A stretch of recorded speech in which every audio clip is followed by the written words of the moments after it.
श्री महाप्रभु जी की कृपा से आपके चरणारविंद में कोटान कोटि दंडवत करते हुए ये विनती कर रही हूं कि आपके चरणारविंद को जो 15वां चिन्ह है जव, वो जव चिन्ह को आप ही शब्द देके हमारे भावन को अलंकृत करते हुए जव चिन्ह को विराम भी आप ही देंगे। यसु आपके वाम चरण में अष्टम चिन्ह जव को है। जव जव जैसे अन्न मनुष्य के लिए जरूरी है क्योंकि वहाँ में जीवन टिकावे की शक्ति है। जैसे अन्न मनुष्य के लिए जरूरी है क्योंकि वहाँ में जीवन टिकावे की शक्ति है, और अन्न में जव में सबसे ज्यादा शक्ति बताई है। आप थोड़ा सा समझने को प्रयास करेंगे, शक्ति काय को कहें, शक्ति काय को कहें, एनर्जी, वो तो खावे पीवे की शक्ति है। आज खाओ 4 दिन नहीं खाओ तो शक्ति खाता है ना। जिंदगी भर शक्ति टिकी रहनी चाहिए, जिंदगी भर शक्ति टिकी रहनी चाहिए। वो कैसे मिला है?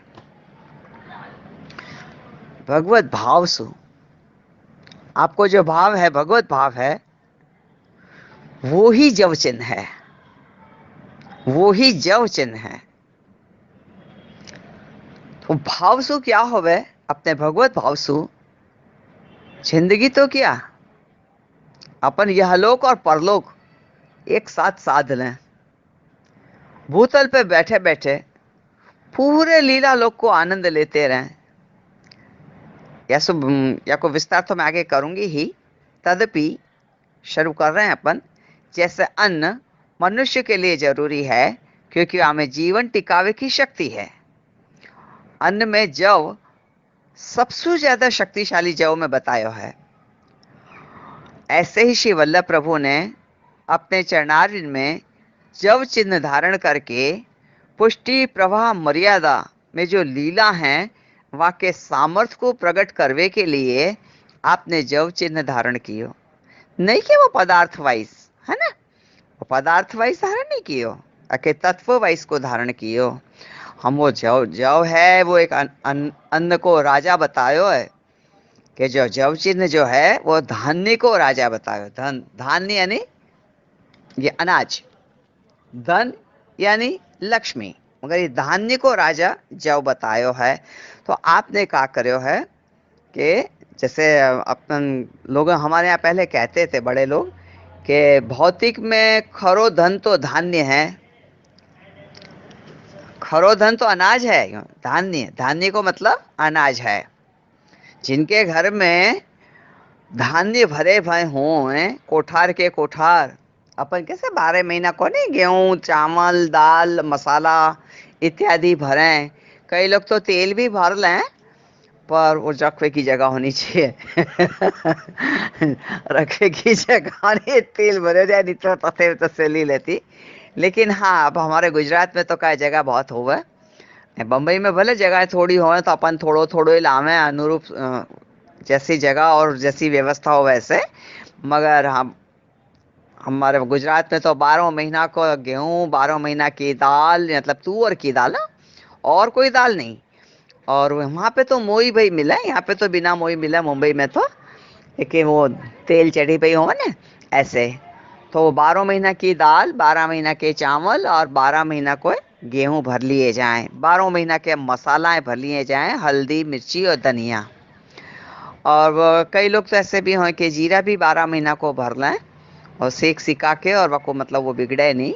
बाकी एक धान नहीं, मतलब धान ये मतलब क्या है कि जिनके घरन में अनाज के कोठार भरे भरे हों तो वो धनवान माने जाते, तो वो धनवान माने जाए। अब सोना मोहरे भरी हो तो भाई सोना मोहर कोई थोड़ी खा सके अपन, वो तो ऐसी छुपा के रखनी पड़े कि चोरी होवे को भी डर लगे, और कोई कभी भी अपने सो मांग सके कि भाई तुम्हारे पास है सगवड़ है तो हमको दो।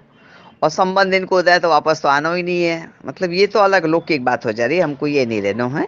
मगर ये है कि सोना मोहर जो भरी हो तो सोना मोहर तो खा नहीं सके, है ना।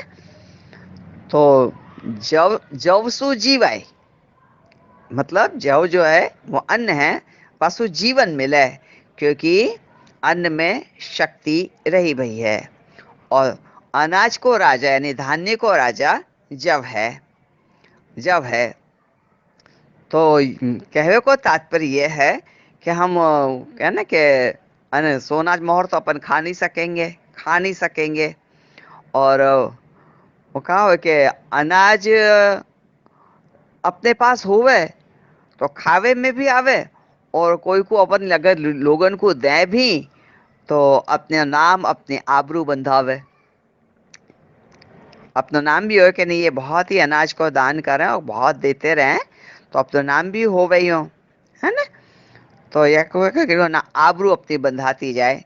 तो लौकिक में अन्न के लिए जैसे भिक्षा मांगते फिरे हैं, कई बार ये हो वह कि भाई लौकिक कई भिक्षा मांग के अपने घर में अनाज लेवे के लिए आवे, भिक्षा मांगते फिरे हैं। तो जिन्हें श्री वल्लभ के चरणारविंद को आश्रय कियो है, वह को भिक्षा नहीं मांगनी पड़े, वह को भिक्षा नहीं मांगनी पड़े, क्योंकि जब जो अन्न में राजा है वाको महाप्रभु जी ने आपश्री ने चरणारविंद में धारण करियो है, धारण करियो। सो यह चिन्ह जो है, ये जब चिन्ह है, वो ब्रज भक्तन को मार्ग सदृश है। सीधो मार्ग बता रहे हो, सदृश को मतलब समझा रहे हो अपन को ये कि ये क्या चिन्ह है। और अपन को पहचानने के लिए जिनके पास ये महाप्रभु जी के चरण चिन्ह की भावना की पुस्तक होवे, महाप्रभु जी के वाम चरण अंगुष्ठ में है न, वो एक गोलाकार को चिन्ह है, लंब गोलाकार को, वो जव चिन्ह है, वो जव चिन्ह है। तो आपने क्या करो है कि ये धारण कियो है जव चिन्ह को, जो ब्रजभक्तन को मार्ग सदृश है, यानी क्या, ब्रजभक्तन को मार्ग सदृश है यानी क्या, यानी कि ये हमको पुष्टि मार्ग जो सर्व मार्ग को आधि दैविक स्वरूप बतायो है। कितने सारे मार्ग हैं, मुझको तो इतने सारे मार्गन की खबर ही नहीं है, मुझको तो एक पुष्टि मार्ग की खबर है। अभी मैं अन्य तो नाम भी नहीं ले सकूं, क्योंकि मेरे पास इतना समय नहीं है कि मैं अन्य मार्ग के नाम सोचूं भी, क्योंकि मैं या में से डुबकी में से बाहर आऊं तो ने मीन चिन्ह है ने, जो कहा है कि महाप्रभु जी के चरण सरोवर में डूबियो भयो है। अब जो डूबियो भयो वो बाहर को कैसे खबर पड़ा भाई बाहर का है, वो डूबियो भयो मैं जामे डूबियो वही की खबर है ना। तो ऐसे ये पुष्टि मार्ग को में सर्व मार्ग को आधि दैविक स्वरूप बतायो, कौन सा पुष्टि मार्ग। जब आधि देवी को अर्थ होवे आत्मा रूप, आप समझ रहे हैं ना, आत्मा रूप है ये आधि देवी को मतलब होवे आत्मा रूप। पुष्टि मार्ग केवल प्रेम मार्ग है। यहाँ ये निर्देश भी करे हैं कि रतिपथ प्रकट कारण को प्रकटे करुणा निधि श्री वल्लभ भूतल, और प्रेम ही आत्मा को स्वरूप है, और आत्मा के बिना तो कोई प्राण धारण कर ही नहीं सके, है ना। आत्मा के बिना तो कोई प्राण ही धारण नहीं कर सके। या सो सर्व मार्ग सो पुष्टि मार्ग आधि दैविक मार्ग है, मतलब अपनी आत्मा अपने सामने खड़ी कर दी। अब हमको अपनी आत्मा देखनी समझनी नहीं आवे तो कोई का करे, कहने के थोड़ा मन दर्पण कहलाए, भले बुरे सारे कर्मों को देखे और दिखाए। तो हम क्या करें, दूसरे को देखें अपने को नहीं देखें। यही तो बड़ी मुसीबत है भैया, यही तो बहुत मुसीबत की बात हो गई कि अपने को देख औरन को मत देख सकीरी, अपनो दोष विचार। पर ये तो खाली अपन वो कीर्तन गावे में ले लें, आचरण में नहीं लें अपन। या सो तो फिर वो जब चिन्ह का होवे कि वो पुष्टि प्रवाह और मर्यादा की जो लीला प्रकट करवे की होवे ना, सो ये वहां में चलो जाए, वहां में चलो जाए।